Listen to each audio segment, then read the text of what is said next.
እግዚአብሔር ያዘዘውን እንቀበላለን፣ ያላዘዘውን ደግሞ አንቀበልም።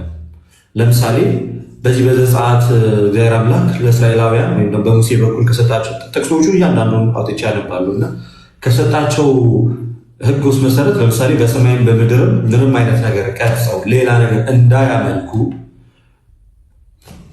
አዟቸዋል። እስራኤላውያንም ደግሞ ያንን ነገር አያደርጉም። ስለዚህ እኛም ደግሞ ቀርጸን በላም ምስል ይሁን በጊደር ይሁን በውሻ ይሁን በአንበሳ በምንም አይነት መንገድ ቀርጸን የምናመልከው ነገር የለም። የምናመልከው የአምልኮ መስዋዕትን የምንሰዋለን ለአንዱ ለሰማይና ለምድር ለፈጠረ በአንድነትና በሶስትነት ለሚመለከው ለእግዚአብሔር ይሆናል ማለት ነው። ስለዚህ ይህንን እንይዟለን። እንደገና ግን እግዚአብሔር ደግሞ አታምልኩ ብሎ ከእግዚአብሔር ከሱ ውጭ ሌላ መመለክ እንደሌለበት አስረድቶ እንደገና ግን መስዋዕት ሊያቀርቡ ሲሉ ስሩ ብሎ ያዘዛቸው ደግሞ 2 ኪሩቦች ደግሞ አሉ። ቅረጽ ብሎ ደግሞ ያዘዘ እዚህ ጋር አትቅረጽ አለ እግዚአብሔር። እሺ እሱን አትቅረጽ ያለውን አንቀርጽም፣ ቅረጽ ያለውን ደግሞ እንቀርጻለን። አትሳል ያለውን ወይም ደግሞ አታድርግ ያለውን አናደርግም። በዚህ በኩል ደግሞ አድርግ ያለውን ደግሞ እናደርጋለን። በቤተክርስቲያናችን ቅዱሳት ስዕላት ሲጀመር መነሻቸው ላይ ስማቸው ቅዱሳት ስዕላት ተብሎ ነው የሚነሳው። ቅድስናቸውም የሚመነጨው ከስዕሉ ሳይሆን ስዕሉ ላይ ካለው ከዛ ጻድቅ ወይ ከዛ ሰማዕት አንጻር ያ ስዕል ቅዱስ ተብሎ ሊጠራ ይችላል። ቅዱስ ያስባለው ፔንቱ ወይም ወረቀቱ ወይም ቅቡ ወይም ከለሩ ወይም አሳሳሉ ማማሩ አለማማሩ ሳይሆን ቅዱስ ያስባለው በቅድስና የኖረው እዛ ላይ ሪፕሬዘንት ያ ነው ማለት ሳይሆን ያን ሪፕሬዘንት አድርጎ ጳውሎስ ከሆነ ጳውሎስ ማለት ነው። ቅድስና የሚኖር ህይወት ነው እንጂ የሚሳል ህይወት ስላልሆነ ማለት ነው። ስለዚህ ቅዱሳት ስዕላት የሚያስባላቸው ከቅዱሳኑ ታሪክ ህይወት አንጻር የተነሳ እንደሆነ ግልጽ ነው። ጥቅሶችን ላስቀምጥ ከይቅርታ ጋር ሃናን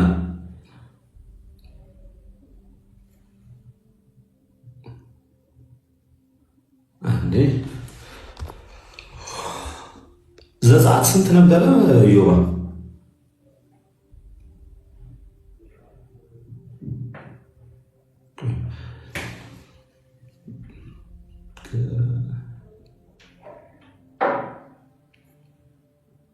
እሺ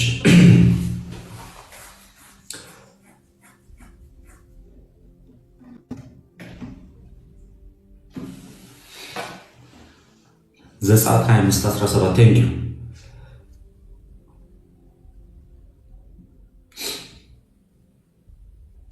አመሰግናለሁ። ይኸው ዘጸአት ምዕራፍ 25 ከቁጥር 17 ላይ እንደዚህ ነው። ከጥሩ ወርቅም ርዝመቱ 2 ክንድ ተኩል ወርዱም ከ1 ክንድ ተኩል የሆነ የስርየት መክደኛ ስራ፣ 2 ኪሩቤል ከተቀጠቀጠ ወርቅ ስራ፣ በስርየት መክደኛ ላይ በሁለት ወገን ታደርጋቸዋለህ ብሎ አሁን ለምሳሌ እግዚአብሔር አምላክ 2 ኪሩቤሎችን ሙሴ እንዲሰራ ያዘዋል። ስንት ኪሩቤሎችን? 2 ኪሩቤሎችን ሙሴ እንዲሰራ ያዘዋል። ከዛ በፊት ግን እግዚአብሔር ምን ብሎ ነበር ሲያዛቸው የነበረው? በሰማይም በምድርም ለራሳችሁ ምስል ወይም ደግሞ ቀርጻችሁ እንዳታመልኩ ብሎ የተናገረ አምላክ እንደገና ዘጸአት ምዕራፍ 25 ከቁጥር 17 ላይ ደግሞ ከነ ዲዛይኑ ጭምር በእንደዚህ አይነት መንገድ ቀርጸው መስራት እንዳለባቸው ሲናገራቸው ደግሞ እንመለከታለን። ስለዚህ ከዚህ አንጻር የተከለከለው አንጠቀምም፣ የተፈቀደውን ግን እንጠቀማለን። እንደገና አንደኛ ነገሥት ምዕራፍ 6 አንደኛ ነገሥት ማለት ነው መጽሐፈ ነገሥት ቀዳማዊ ምዕራፍ 6 ከቁጥር 29 ላይ ደግሞ ያለውን ነገር እንመልከት። እንዲህ ይላል ከቁጥር 28 ጀምሮ ኪሩቤልንም በወርቅ ለብጣቸው ይላል። በቤቱ ግንብ ሁሉ በዙሪያው በውስጥም በውጭም የኪሩቤልን የዘንባባ ዛፍ የፈነዳ አበባ ምስል ቅረጽ፣ የቤቱንም ወለል በውስጥና በውጭ በወርቅ ለብጠው አለ። ለምሳሌ እግዚአብሔር አምላክ እንግዲህ እዚህ ጋር እንደምትመለከቱ ቤተ መቅደሱን ሲያሰራ ነው አይደለ? ለዳዊት ልጅ ሰለሞን ይህንን ነገር እየተናገረ ያለው ሰው የከለከለው እንከለከላለን፣ እኛ ያዘዘውን ደግሞ ተቀብለን እንሄዳለን። ስለዚህ ዛሬ በእኛ ቤተክርስቲያን ቤተ መቅደስ የምንመለከታቸው ቅዱሳት ስዕላት የመጀመሪያው ተግባራታቸው ምንድነው? የዛን የቅዱስ ታሪክ የሚገልጹ፣ ሁለተኛ ተጋድሏቸውን የሚያሳይ፣ እንደገና ደግሞ ሕያው ቤተክርስቲያን ውስጥ ያሉ በክርስቶስ ኢየሱስ አምኖ የሞተ ሰው ስሙ እንደማይጠፋ በቤተክርስቲያን ውስጥ አካል ሆነው እንደሚቀጥሉ የምናሳይበት ትልቁና ዋነኛ ማስረጃው። እናም ደግሞ ቅዱሳት ስዕላት የሚያስፈላቸው ደግሞ ከዛ ቅዱስ ታሪክ አንጻር እንደሆነ ተናገረ። እነዚህኛዎቹን ስዕላት የከለከለ የመጽሐፍ ቅዱስ ጥቅስ የለም። ሌላኛው አናመልካቸው፣ ትልቁ ነገር ሊሰመርበት የሚገባው አናመልካቸው። እነሱ ፊት ተቀርቦ የሚደረገው ጸሎቱ ለስዕሉ ሳይሆን ጸሎቱ ለስዕሉ ለምሳሌ የጌታ ኢየሱስ ክርስቶስን ስዕል መስቀል ላይ ያለው ከፊት ለፊታችን ሆኖ ጸሎት ብናደርግ በቀጥታ ልንመለከት የምንችለው ወይም ልናይ የምንችለው ምን ነው? ስለኔ ስለ ዓለም ሕዝብ ሁሉ ራሱን ለሞት አሳልፎ የሰጠ ክርስቶስ እሱን መከራውን እያሰብኩ ጸልያለሁ እንጂ የምጸልየው ለስዕሉ ወይም ወደ ስዕሉ አይደለም ማለት ነው። ስለዚህ ያ ጀስት ሪፕሬዘንቴሽን ይሆናል ማለት ነው። ክርስቶስ በፊታችሁ እንደተሳለ ሆኖ እንዲል መጽሐፉ ማለት ነው። ስለዚህ ያ ስዕል እየተመለከ ሳይሆን ወይ ለዛ ስዕል የተጸለየ ሳይሆን በዚያ ስዕል በኩል እንደዚህ መከራን ስለኔና ስለ ዓለም ሕዝብ ለተቀበለው አምላክ ወደ እርሱ ልመናዬን እያቀረብኩኝ እንደሆነ ግልጽ ነው። ስለዚህ ስዕሉ እዛ ጋር መቀመጡ ምን ጥቅም አለው ስንል አንደኛ መከራውንና ሕማሙን እያሰብኩ እንድጸልይ ይረዳኛል። መከራውንና ሕማሙን እያሰብኩ እንድጸልይ ይረዳኛል። ሁለተኛ ወንጌል ላልገባቸው የእግዚአብሔርን ቃል አንብቦ መረዳት የማይችሉ ሰዎች በምን በኩል ልንሰብክላቸው ወይንም ደግሞ ከክርስቶስ ጋር ልናስተዋውቃቸው እንችላለን? ሌላ ምንም አይነት መንገድ የለም። ለማይሰማ ሰው፣ አይኑ ብቻ ለሚመለከት ሰው፣ ማንበብ ለማይችል ሰው በምን አይነት መንገድ ነው እግዚአብሔርን ቃል ልንሰብክለት የምንችለው? እንደተሰቀለና እንደሞተ ልናሳየው የምንችለው መጀመሪያ ወንጌልን ለመስበክ ከምንጠቀምባቸው መሳሪያዎች ውስጥ አንደኛው ምንድን ነው? ስዕላት ናቸው።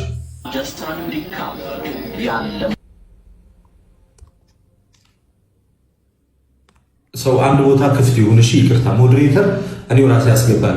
ከዚህ በኋላ የምናስገባው የሚወያይ ሰው ነው ፕሊስ። እሺ ለዛ ስዕላትን ከዚህ አንጻር የምንጠቀማቸው መጽሐፍ ቅዱስም የከለከላቸውን እንከለከላለን። አጠርሳ አደረገው ያልተከለከሉትን በቤተ መቅደስ ውስጥ ተስለው እንዲቀመጡ ያደረጉትን እንቀበላለን። ለአምልኮ ወይም ደግሞ በቀጥታ አምልኮ የምናቀርብላቸው ግን ስዕል ቅዱሳት ስዕላትም የሉ ምንም አይነት ነገር የለ። በቃ ከአንዱ ከአምላክ ውጭ የሚመለክ ሌላ ምንም አይነት ነገር የለም ማለት ነው ባጭሩ። በዚህ ዙሪያ ላይ ያለን ኮንሰፕት ከመጽሐፍ ቅዱስ ጋር ተያይዞ ገድላትና ድርሳናት ናቸው። አዋልድ መጽሐፍት ተብሎ ይታወቃሉ በቤተክርስቲያን። ምን ማለት ነው? የመጽሐፍ ቅዱስ ልጆች እንደማለት ነው። የምንቀበላቸውም ከአባታቸው ከመጽሐፍ ቅዱስ ጋር እስካልተጋጩ ድረስ ነው። እስካልተጋጩ ድረስ ነው የምንቀበላቸው ከመጽሐፍ ቅዱስ ጋር እስካልተጋጩ ድረስ ነው። ስለዚህ ተሳሳተ መጽሐፍ ናቸው እንደ መጽሐፍ ቅዱስ አይደሉም። ስህተት በቀላሉ ሊገኝባቸው ይችላል። ስህተት ሲገኝባቸው እርማቱን የምትሰጠው ማናት? ቤተክርስቲያን። ስለዚህ ከዚህ አንጻር ትሰጣለች። አሁን አንተ ይጋጭ የለም ብለክ ነው የምታስበው? እርማቱን ውስጥ ትሰጣለች ቤተክርስቲያን ካገኘች ትሰጣለች። ለምሳሌ እኔ ጋር የታረመ ታምረ ማርያም አለ። ያው እዛ ጋር አስቀምጫለሁ። ከዚህ ፊት ቪዲዮ ሰርቼ አሳይቻቸዋለሁ። 16ቱን ህግጋት ለመጠበቅ አንሻ የሚለውን በአንሻ የሚለው ቃል ልክ 16ቱን ህግጋት መጠበቅ አይገባንም በሚል መንገድ ነበረ በቀደሙት ህትመቶች ላይ የነበረው። አሁን ግን ታርሞ የወጣው ታምረ ማርያም ላይ ያ ክፍል ላይ ምንድን ነው የሚለው? እንሻ የእግዚአብሔር ባሪያ መሆንን አንሻ የሚል ፓርት ነበረ። ኖ የእግዚአብሔር አገልጋይ ባሪያ መሆንን እንሻ ተብሎ ታርሞ ወጥቷል። ይህ ምን ያሳያል? በቀላሉ እነዚህ ታምረ ማርያም ላይ የቃላት ስህተቶች፣ የጽሁፍ ስህተቶች ከመጽሐፍ ቅዱስ ጋር የሚጋጩ ሀሳቦች ቢኖሩበት ቤተክርስቲያን ልክ እንደዚህ አርማ ታቀርባለች። ይሄ አንዱ ማሳያ ነው። ሁለቱም ታምረ ማርያሞች እጄ ላይ ያሉ ከዚህ በፊት ቪዲዮ እንደውም ሰርቼ አሳይቼበታለሁ። ስለዚህ የቤተክርስቲያን መጽሐፍት ናቸው። አገልግሎታቸውም ደግሞ ክርስቲያኖች በሃይማኖት እንዲበረቱ እንዲጸኑ ነው። ከመዳን ትምህርት ጋር ከቤተክርስቲያን ትምህርት ጋር ከመሰረታዊ የክርስትና ትምህርት ጋር በማይጋጭ መንገድ የተቀመጡ መጽሐፍቶች ናቸው ባጭሩ። አንድ ሰው ወደ ቤተክርስቲያን ሲመጣ በእርግጥ ማወቅና መማር የሚኖርበት መሰረታዊ የክርስትና ትምህርትን ይሆናል ማለት ነው። ቅዱሳት ወይም ደግሞ ገድላትን፣ ድርሳናትን፣ ተአምራትን ሰው በሃይማኖቱ ከበረታ ከጸና ዶግማውን፣ እምነቱን፣ ሃይማኖቱን ጠንቅቆ ካወቀ ከተረዳ በኋላ በነዛ መጽሐፍት ደግሞ እየታነጸ ይሄዳል።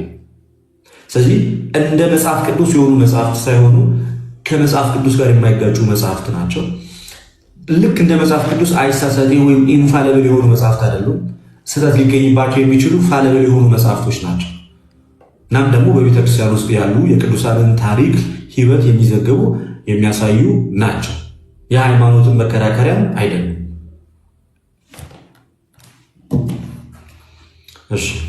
ከመጽሐፍ ቅዱስ ውጭ የሆኑት እናንተ ጋር ያሉት መጽሐፎች ሁሉ አንተ ምንም ከመጽሐፍ ቅዱስ ጋር አይጋጩም ብለህ ነው የምታስበው? ከመጽሐፍ ቅዱስ ውጭ የሆኑ መጽሐፍት የሚለው ቃል አይመጥናቸውም። በነገራችን ላይ ከመጽሐፍ ቅዱስ ውጭ ከሆነ ቃሉ እንደዛ ለሚነገረው በቤተ ክርስቲያናችሁ ውስጥ ገድላትና ድርሳናት፣ ታምራት እኚህ መጽሐፍቶች አሉ።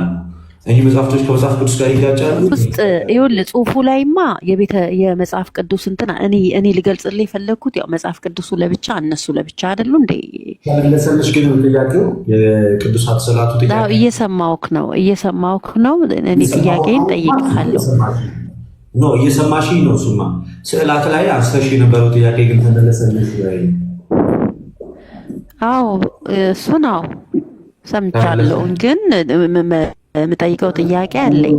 ግን አሁን አንተ እየታረሙ ነገሮች አሉ ስላልክ ሰምቻለሁ። ትሰሚኛለሽ? እንዴት አትሰሚኝም?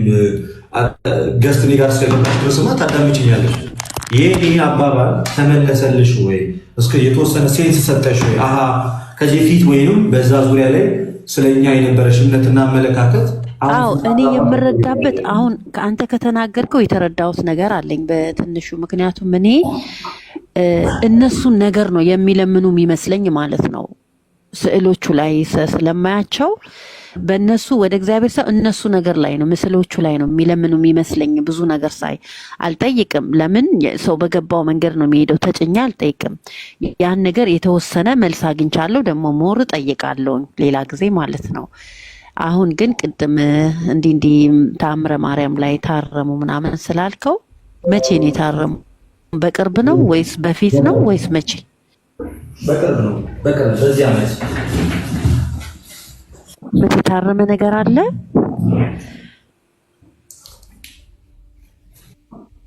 ማለት ነው። ኦኬ ይሄ ታርሞ የወጣው ታምረ ማርያም ነው። እሺ በቃ እኔ ይሄን ደግሞ አንብቤ መጥቼ ጥያቄ ሲኖረኝ እጠይቃለሁ። አመሰግናለሁ። እሺ እኔ አንድ ጥያቄ ልጠይቅሽ ከይቅርታ ጋር ፈቃደኛ ነው? ምንድን ነው የምጠይቀኝ? ድነሻል? እየተማርኩ ነው ያለሁት። እንደዳንኩ በደንብ እንደዳንኩ አውቃለሁኝ። ግን በደንብ ደግሞ እንድነግር ደግሞ ከፈለግ እኔም በደንብ ስዘጋጅ እነግራለሁ። እኔ ልጠይቅህ ነው የመጣሁት አይደለ? ልጠይቅህ ለማወቅ ነው የመጣሁት።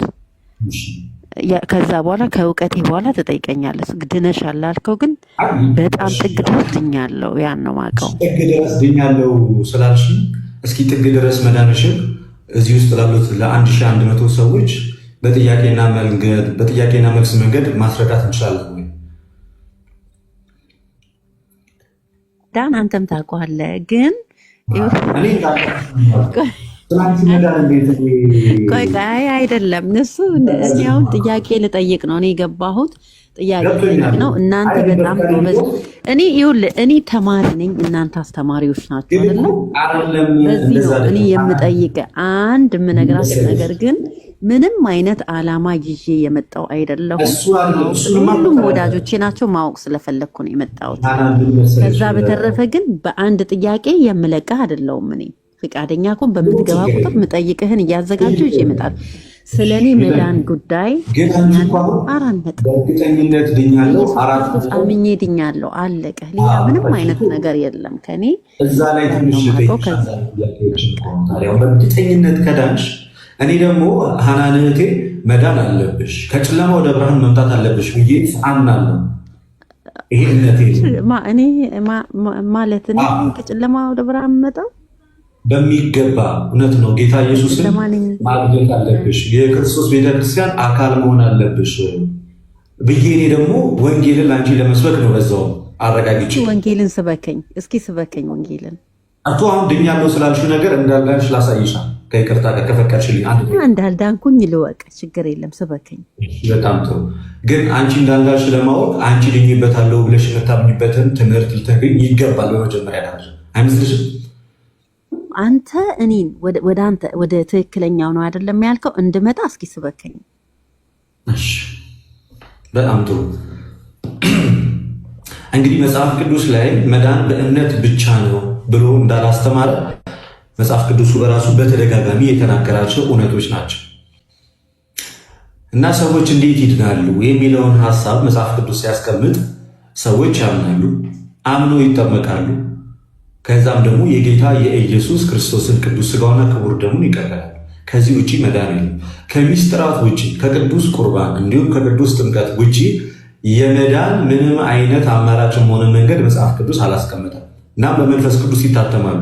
ስለዚህ ሐናን እህቴ በዚህ በማርቆስ ወንጌል ምዕራፍ 16 ከቁጥር 16 ላይ የእግዚአብሔር ቃል እንደሚናገረው ወደ ዓለም ሂዱ አለ። ቁጥር 15 ላይ ወንጌልን ለፍጥረት ስበኩ አለ። ይኸው ለአንቺ እየነገርንሽ እንዳለ ነው ማለት ነው። ክርስቶስ ኢየሱስ የሕያው የእግዚአብሔር ልጅ በዘላለማዊ ባህሪው በመለኮት ከአብ ጋር አንድ የሆነ በኋላም በሥጋ የተገለጠ ከሁለት ባህሪ አንድ ባህሪ የሆነ ክርስቶስ ኢየሱስ ሰው የሆነው ይህ አምላክ በመስቀል ላይ ሞቶ ሕይወቱን ከሰጠን በኋላ ለሐዋርያት ከማድረጉ በፊት ከነገራቸው እጅግ በጣም ጥልቅ ትምህርት ውስጥ ወንጌልን እንዲሰብኩ ነው። ወንጌል ደግሞ ስለ ልጁ ስለ ኢየሱስ ክርስቶስ ነው። አይ ቲንክ አለሽ ወይንስ ዝም ብዬ ነው የማወራው? አለሽ ስበክ የሚሉማ ፖዝ መሆን አይቻልም ወይ ስልክ ገብቶባት ሊሆን ይችላል። ምናልባት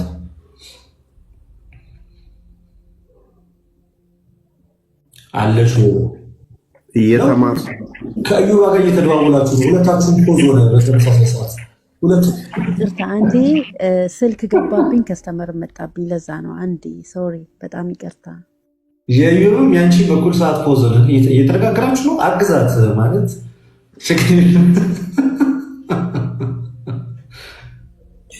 እየተማርኩ ነው ብላለች። ከማን እንደምትማር እስኪ ጠይቃት። እንዲህ በያችሁ ምናምን እያላት ነው።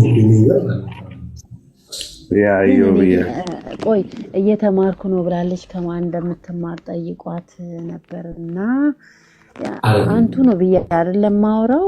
ተመልሰሻል። እኔ የምማረው ከመጽሐፍ ቅዱሴ ነው። ባይዘዌ እኛም ጋር በጣም የሚደብረኝ ነገር ትችት የሚባል ነገር በእምነት ላይ አያስፈልግም።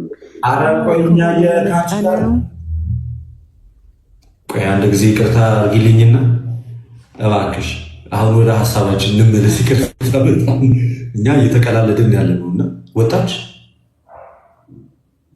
እኔ ለምንድን ነው ቆይ የሚጨንቃችሁ? የመዳናችሁን እውነት ለመናገር ለምንድን የሚከብዳችሁ? ለምንድን የሚጨንቃችሁ? አይማ ማምለጫ መንገድማ ምክንያት ሊሆን አይችልም። ድንግል ነው 4 ነጥብ ጥግ ድረስ የሚዩት አርግልናል። ይቅርታ ድኛለው ጥግ ድረስ የመዳኔን እውቀት አውቃለሁ ያለ ሰው ተረጋግቶ ስለዳነበት እውነት ማስረዳት ይኖርበታል። በቃ ይሄ ነው ብሎ መናገር አለበት እንጂ ነይ ግቢ ሐናን ምክንያት ፈልገሽማ አትውጪ። ነይ ግቢ፣ ብትገቢ የተሻለ ነው። አሁን እንደ ድሮ ክርስቲያኖች ፊት መጥቶ የትኛውን ፕሮቴስታንት በቃ ድኛለው ኢየሱስ ጌታ ነው እንደዚህ ብለህ ማለፍ ምናምን አትችልም። አሁን ያፋጠጠሃል ክርስቲያኑ በሚገርም ሁኔታ። እንዴት ዳንክ? ምን አይነት የመዳን ትምህርት ነው ያለ ብሎ ይጠይቃል። አሁን ላይ ያለው ክርስቲያን ደስ በሚል ሁኔታ ይህንን ደግሞ መናገር ይኖርባቸዋል ፕሮቴስታንት ወንድሞቻችን። እንደው የላይ ስብከት የለም። አሁን በቃ በጥልቀት መሰበክ አለበት። እኔ አሁን እህቴ እንዳልዳነች ውስጤ ይነግረኛል ካላት እምነት አንጻር ከቤተክርስቲያን ውጭ መሆኗ ማለት ነው። እሱ ብቻ ለእኔ ፕሩፍ ነው። ስለዚህ ያንን ነገር ደግሞ ከማስረጃ ጋር እንደ መጽሐፍ ቅዱስ ሌላኛው ማወቅ ያለብን ሰው አንድ ሰው ዝም ብሎ መጽሐፍ ቅዱስን ብድግ ብሎ አንብቦ ከዛ በኋላ ተረድቼ በግሌ ድህነትን አግኝቻለሁ ማለት ራሱ አይችልም። መጽሐፍ ቅዱስ አያጠምቅ። መጽሐፍ ቅዱስ ቁርባን አይሰጥ። ራሱ መጽሐፉ እንካ ብሎ ቁርባን አይሰጥ፣ እንካ ብሎ ጥምቀት አይሰጥ። መጽሐፉ ራሱ ስታነበው ያለ አስተማሪ ልታነበውና ልትረዳውም ደግሞ አትችልም። እንዲያማ ከሆነ ሐዋርያት የመጀመሪያ ስራቸው መሆን የነበረው መልእክታትን መጽሐፍ ነበር። ጽፎ በቃ በተን ብሎ ኢየሩሳሌም መቀመጥ የነበረባቸው። ከዛ ሰው እያነበበ እዛው በቃ እየዳነ ሊሄድ ማለት ነው። እንደዛ አልተደረገም በመጽሐፍ ቅዱስ ታሪክ ወይም ደግሞ በክርስትና ዓለም ታሪክ ውስጥ የተደረገው ነገር የሚሆን ነው። ወንጌል ተሰበከ፣ ሰዎች ያምናሉ፣ ይጠመቃሉ። ከዛ ደግሞ መልእክቱ ይሰጣቸዋል ማለት ነው። በዚህ አይነት መንገድ ነውና ይሄ ዝም ብሎ ከመሬት ተነስቶ መጽሐፍ ቅዱስን አንብቤ ድኛለሁ ተብሎ ሊነገር አይችልም። ማን አስተማረች? መጽሐፍ ቅዱስ። መጽሐፍ ቅዱስ ዝም ብሎ ተነስቶ ሰዎች እንደዚህ የሚያስተምር መጽሐፍ አይደለም። አስተማሪ ያሸዋል መጽሐፉ ራሱ። ያለ አስተማሪ እንዴትስ ሊያውቁት ይችላሉ? አይችሉም። ያለ አስተማሪ ሊያውቁት አይችሉም። መልእክቱ ለማን ይጻፍ እንዴት ተጻፈ አይቻልም። እና እስኪ ዲያቆን አዮባ ሌሎቻችሁ ሀሳብ ካላችሁ ወደ ሌላኛው ሰው እንቀጥላለን። ናቲ እንኳን ደህና መጣ ወንድማችን። ኮንስቃያስ ኢዮባ ሁላችሁም መኩይ እንዴት ናችሁ? ከታችም ያላችሁት ሰላም ነው? ለተሻ እግዚአብሔር ይመስገን። እንዴት ነህ ናቲ?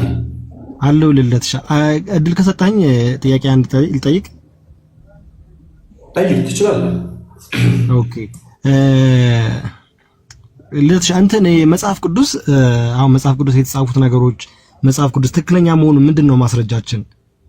መጽሐፍ ቅዱስ ራሱ ትክክል መሆኑ ምንድነው ማስረጃችን? ቤተክርስቲያን ምንድነው ማስረጃ? ቤተክርስቲያን ናት። ምክንያቱም ከመጽሐፉ ቀድማ የነበረችው ቤተክርስቲያን ናት።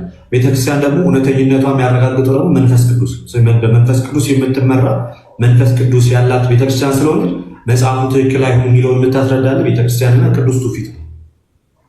ኦኬ ቤተክርስቲያን ራሷን በመጽሐፍ ቅዱስ ቃል አይደል የተመሰረተችው? መጽሐፍ ቅዱስ ላይ ባለ ነገር ቤተክርስቲያን የተመሰረተችው በክርስቶስ ደም ነው። ኢቨን ከመጽሐፉና ከምንም በፊት መጽሐፉ ከመጻፉ ለሰዎችም መጽሐፉ ከመድረሱ በፊት ቤተክርስቲያን ተመስርታለች። መጽሐፉ ግን እንዴት እንደተመሰረተች ነግሮናል። ግን የተመሰረተችው ከመጽሐፉ በፊት እንደሆነ ደግሞ ራሱ መጽሐፍ ቅዱስ ራሱ ይናገራል። ምንድን ነው የሚለው ጌታ ኢየሱስ ክርስቶስ ማቴዎስ ወንጌል ምዕራፍ 16 ላይ ቤተክርስቲያንን እሰራታለሁ የሲኦል ደጆችም ሊያናውጣት አይችልም ብሎ በሚናገርበት ሰዓት ላይ የተጻፈ የአዲስ ኪዳን መጽሐፍ የለም ማለት ናትሻ የለም። ምንም የተጻፈ መጽሐፍ የለም። ትምህርቱ ግን ወይም ደግሞ ክርስቶስ ተናግሮታል። ኢቭን ከክርስቶስ ሞቶ ተነስቶ ከሄደ በኋላ ነው አይደል? እሱም ለምሳሌ የዮሐንስ ወንጌል ተጽፏል ተብሎ እንኳን የሚታሰበው በ90 አካባቢ ነው። የጳውሎስ መልእክታት በብዛት ተጻፉ የሚባለው 60ኛው አካባቢ ላይ ኢቨን ተሰብኮ ስብከቱ ብዙ ቦታ እንደሄደ ለዛ ደግሞ መጽሐፉ ራሱ ምስክርነት ሲሰጥ ትመለከታለህ። ምንድን ነው የሚለው? የገላትያን መልእክትን ቀድመ ብታነበው ለምሳሌ ጳውሎስ ቀድሞ እነሱ ጋር መጥቶ እንደሰበካቸው ይናገራል። ለምሳሌ ራሱ መጽሐፉ እንደዚህ ይላል።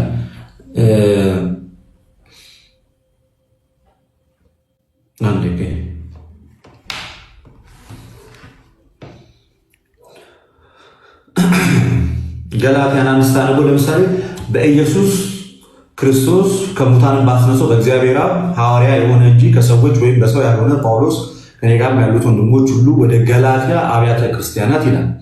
ሶናት ይህ መጽሐፍ ከመጻፉ በፊት ገላትያ ላይ ቤተክርስቲያን ነበረች ማለት ነው አይደል? ይናርሲ አይደል? ስለዚህ እየጻፈው ያለው ራሱ ለማን ነው? ገላትያ ላይ ላለችው ቤተክርስቲያን አይደል? ኦኬ። ከዚህም የተነሳ ከዚህ ጽሁፍ በፊት እኔ አሁን የማወራው ስለ ቴክስቱ ነው። ስለ ቴክስቱ ነው የማወራው፣ ስለ ጽሁፍ ወረቅ ስለተጻፈው ነው እንጂማ ቃሉ የእግዚአብሔር ቃልማ አለ። ከብሉይ ኪዳን ጀምሮ እኮ አለ አይደል? እግዚአብሔር ቃል በነቢያቱ በኩል አለ። ብቻ ተናግሮታል እግዚአብሔር። ከአዳም ጀምሮ ስትመለከት አዳምና እግዚአብሔር ያደረጉት ንግግር ኦሪት ዘፍጥረት ላይ አለ። ስለዚህ ቃሉ ቀድሞም አለ። ግን ወረቅ ሲጻፍ ቀለም አምጥተ ሸራ ወጥረ ቆዳ ወጥረ ስትጽፈው የተጻፈው ግን እኛ መጽሐፍ ቅዱስ የምንለው ቴክስቱን የተጻፈው መጽሐፍ ቅዱስ ካልን ስለተጻፈ ነገር እያወራን እንደሆነ ግልጽ ነው። መጽሐፍ ቅዱስ ብለን አይኔ እኮ ስላልተጻፈውም የእግዚአብሔር ቃል ነው ማወራው ማለት አትችልም። ፍሮም ዘ ቬሪ ቢግኒንግ ስላልተጻፈውም የእግዚአብሔር ቃል ነው ማወራው ብለን መናገራችን። መጽሐፍ ቅዱስ ካል ስለተጻፈው የእግዚአብሔር ቃል እየተናገረ ስላልተጻፈው የእግዚአብሔር ቃል ነው የምናገረው ካል እሱ ትውፊት ነው የሚሆነው በቃላችንም ሆነ በመልእክቶቻችን ብሎ እንደተናገረ ጳውሎስ። ስለዚህ የገላትያ ቤተክርስቲያናት ከመጽሐፉ በፊት ወይም ከዚህ መልእክት በፊት ቤተክርስቲያኒቱ አለች። ክርስቲያኖችም እዛ ህብረት ያደርጉ ነበር ማለት ነው። ቀጠላለና ከእግዚአብሔር ከአባታችን ከጌታም ከኢየሱስ ክርስቶስ ጸጋና ሰላም ለእናንተ ይሁን አለ። ክፉ እንደሆነ ከአሁኑ ዓለም ያድነን ዘንድ እንደ አምላካችን እንደ አባታችን ፈቃድ ስለ ኃጢአታችን ራሱን ሰጠ ይልና ቁጥር 8 ላይ ነገር ግን እኛም ቢሆን ወይም ከሰማይ መልአክ ከሰበክንላችሁ ወንጌል የሚለይ ወንጌል ይሰብክላችሁ የተረገመ ይሁን ይላል። ናቲያው በዚህ ንግግር መሰረት ከሰበክንላችሁ ብሎ ሲናገር ጳውሎስ የገላትያ ክርስቲያኖችን ይሄንን መልእክት ከመጻፉ በፊት ወንጌል ሰብኳቸው ነበር አልነበረ? ከሰበክንላችሁ ካለ ሰብኳቸዋል ማለት ነው። ከሰበክንላችሁ። ስለዚህ የሰበከላችሁ ታዲያ በቤተክርስቲያን ውስጥ ነው ማለት ነው አይደል? ኦኬ። ስለዚህ መጽሐፉ ትክክለኛ ለመሆኑ ፕሩፍ የምታደርገው ቤተክርስቲያን ናት። ለምን? ቃሉ ቀድሞ ምን ስላለ እሷ ጋር ትምህርቱ ምን ስላለ። ለምሳሌ አንድ ምሳሌ ልስጥናት ሻይ። በመጀመሪያው መቶ ክፍለ ዘመን የነበሩ የግኖስቲክ መናፍቃን ነበሩ። ሌላ በጣም ክፉ ሌሎች መናፍቃኖች የጴጥሮስ መልእክት ለምሳሌ ሲዶ ማቴዎስ የተባለ መጽሐፍ ነበረ። የማርያም ወንጌል የሚባል ነበረ። የጴጥሮስ ወንጌል የሚባል በጣም ከአራቱ ወንጌላቶች ብዙ ወንጌላት ነበሩ። በጳውሎስ ስም የተጻፉ መልእክታት ነበሩ። እንደው ቤተክርስቲያን ቀድማ ኤግዚስት ባታደርግ ኖሮ ማን ይለየው ነበር? ስለዚህ ቤተክርስቲያን ምን አደረገች ማለት ነው? ከወንጌላት አራት ማርቆስ፣ ሉቃስ፣ ማቴዎስ፣ ዮሐንስ ብቻ የማርያም ወንጌል የሚባል የለም፣ የበርናባስ ወንጌል የሚባል የለም፣ እንደገና የጴጥሮስ ወንጌል የሚባል የለም ብላ ቁጭ አደረገች። የጳውሎስንም ከ14ቱ ውጪ ሌላ ጳውሎስ የጻፈው መልእክት የለም ብላ አስቀምጥ። የጴጥሮስም ከነዚህ ውጪ የለም ብላ ይሄ በዘመን ውስጥ ቤተክርስቲያን እየተናገረች የመጣችው። እንዴት ይሄን ልታደርግ ቻለች? ቢካዝ ትምህርቱ መጀመሪያ ቀድሟል። እንደውም አንድ ካነበብኩት መጽሐፍ ላይ የሚላል መሰለኝ ቅዱስ ኢራኔስ አጋይነስ ቴረሲስ የሚለው መጽሐፉ ላይ በትክክል አላስታውሰውም ቦታ በሰዓቱ የነበሩት መናፍቃን ከሚያደርጉት ትልቁ ስህተት ይላል። ትልቁ ስህተት በሐዋርያቱና በሐዋርያቱ ስም መልእክታትን ለቤተክርስቲያን መጻፍ ነበረ። ልክ ከጳውሎስ እንደተጻፈ ልክ ከጴጥሮስ እንደተጻፈ አድርገው መልእክትን የመላክ ስራ ይሰሩ ነበር። ታዲያ ግን ቤተክርስቲያን አስቀድማ ትምህርቱ ስላላት የሚመጣላትን ሁሉ አትቀበል። ትምህርቱን ቀድማ ስለምታውቀው ከመጀመሪያው ጳውሎስ ከሰበከው ስብከት ጋር ሌላ በሱ ስም የተላከ መልእክት ሲመጣላት ምን ትለው ነበረ? ይህ የጳውሎስ ስብከት አይደለም እያለች ትለየው ነበር። ጥሩውን ከመጥፎ ትለይ ነበር። ትክክለኛውን አስቀመጠችው፣ ሪዘርቭ አደረገች። ከዛ በኋላ ዛሬ እኛ ተጠቀምነው ማለት ነው። ኦኬ እሺ፣ ይቅርታ ለምሳሌ ማለት ነው ለተሻ አሁን ላይ ቤተክርስቲያን አለች አይደል? ቤተክርስቲያን ስንሄድ አሁን የምንማረው የእግዚአብሔርን ቃል ነው አይደል? ከመጽሐፍ ቅዱስ የምንማረው መጽሐፍ ላይ የተጻፈው የእግዚአብሔር ቃል በትውፊት የተጻፈው የእግዚአብሔር በዛ ጊዜ የተጻፈ ነገር ከሌለ ምንድን ነበር ቤተክርስቲያን ውስጥ የሚማሩት አለ? በቃል ስብከት። ይሄ አሁን ባይብል ላይ ያለው ማለት ነው። አሁን መጽሐፍ ቅዱስ ላይ ያለውን ቀድሞ ነበር። በጣም ሰፋ ባለ መንገድ ሊሆን ይችላል የሚማሩት። ሊሚትድ የሆነ ነገር አይደለም። ለምሳሌ ምን ይላል መሰለ ጳውሎስ ተሰሎንቄ ላይ እንደዚህ ብሎ ይናገራል። እዚህ ጥያቄ ያለው ጥያቄ በጣም ወንደርፉል ነው። አይ ዶንት ኖ ኢንተረስቲንግ ነው። መታወቅ ያለበት ነገር እያደኩና መንፈሳዊ ነገር ስላት ጥያቄ ወጥቷል።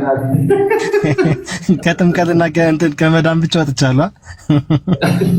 አንደኛ ተሰሎንቄ ምዕራፍ 2 ቁጥር 15 ላይ እንደዚህ ይላል። ሁለተኛ ተሰሎንቄ ላይ ነው። ሁለተኛ ተሰሎንቄ ምዕራፍ 2 ቁጥር 15 ላይ እንግዲያስ ወንድሞች ሆይ አለ ጸንታችሁ ምን በሉ ቁሙ፣ በቃላችንም ቢሆን በመልእክቶቻችን ያስተማርናችሁን ወግ ያዙ አለ። በምንና በምን አለ ጳውሎስ?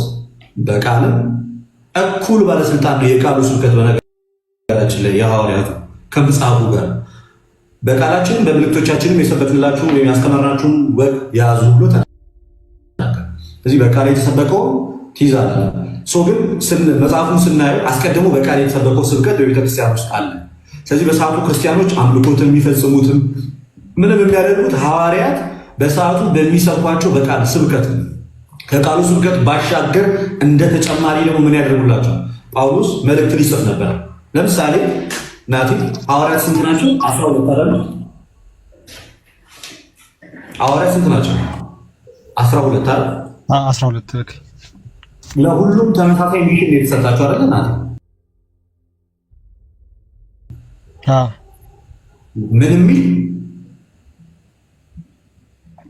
ምን የሚል ማለት ነው? ወንጌልን ስበኩ የሚል አይደል? የምስራቹን ስበኩ። ስለዚህ በ12ቱም ሐዋርያት የሚሰበከው የማን ቃል ነው? የእግዚአብሔር ቃል። ስልጣኑ እኩል ነው። ግን መልእክታትን የጻፉት ስንቶቹ ናቸው? አራት ናቸው። እንደውም ያልጻፉት ይበልጣሉ አይደል ከጻፉት? ኦኬ አብዛኛው አልጻፉትም።